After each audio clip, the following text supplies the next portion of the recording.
Alright guys, welcome to RC Mojo. This week I've got another cold, so this is going to be a short video. Right, well, we're up to bag C, plus we need the steering servo. Now this is just your lower end standard size Metal Gear servo, mainly chosen because it's blue.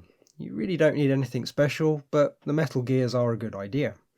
The contents of bag C will get sorted out into some pudding pots, with the big bits kept safe just out of shot. Servos usually come with a nice little bag with lots of arms and screws. This one though only comes with a chunky plastic arm and a single screw, which sounds a bit mean. But most of those arms you usually get are only really useful for model aircraft. Same goes for the rubber bushings. On an RC car we rarely use them. Even the arms are usually replaced with a nice aluminium one or a servo saver. So if it saves a quid or so on the price of a servo, I'm all for a minimal accessories pack. Right then, step 29, the servo saver. Now there's a lot of noise in the diagram here. There's a few things that can be a little different servo to servo, so Tamiya have tried to cover everything.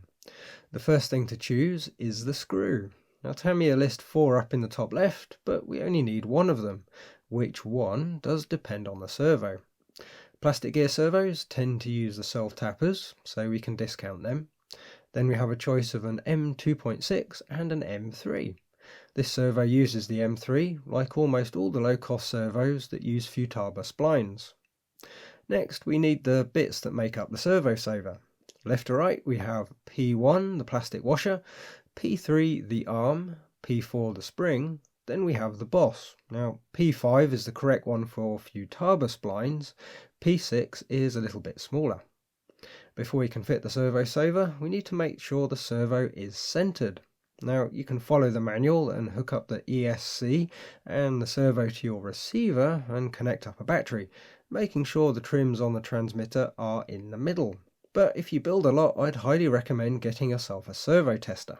Now this one's my own design, which annoyingly has been suffering supply issues for a long time, so isn't available. But there's a few others you can find, and they don't cost a fortune. The goal is to connect up the servo and have it move to the center. Now usually it will be marked on the tester, or on this one it's just a button press to lock it to 1500 microseconds. Once the servo is centered, we can fit the servo saver. With the servo held horizontally and the spline to the right, we can press on the boss. We want it with the spring key up towards the top.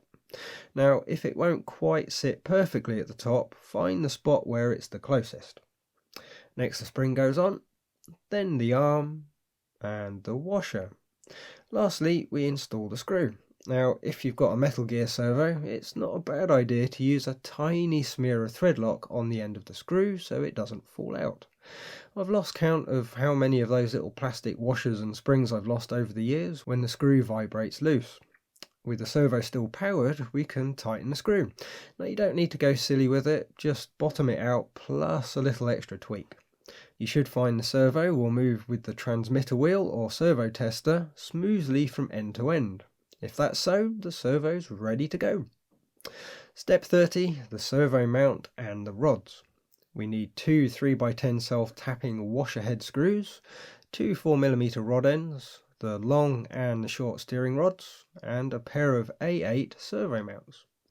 First, the rod ends need their flanges removing with a sharp knife. Now, I'm guessing where the rods go through the side of the chassis, the clearance is a bit tight. Thankfully, the slightly soft plastic is very easy to cut.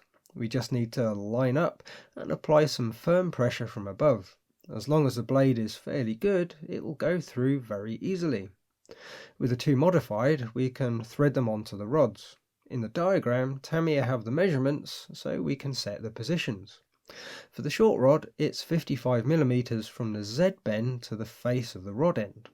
Now a vernier makes it really easy to be accurate, but don't forget the diagrams are actual size, so you can get pretty close just by comparing the rod with the diagram.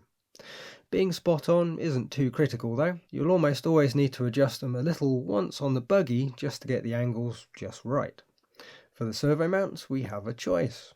One side is flat and the other side has a bump. That's because some servos have their mounting lugs at slightly different heights compared to the splines. Usually Tamiya have a nice little diagram showing you how to measure the servo, but in this manual it just says to fit according to the servo height, which really isn't all that useful.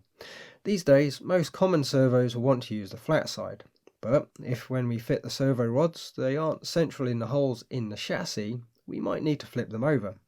For now we'll just use the flat side and attach them with the self-tappers.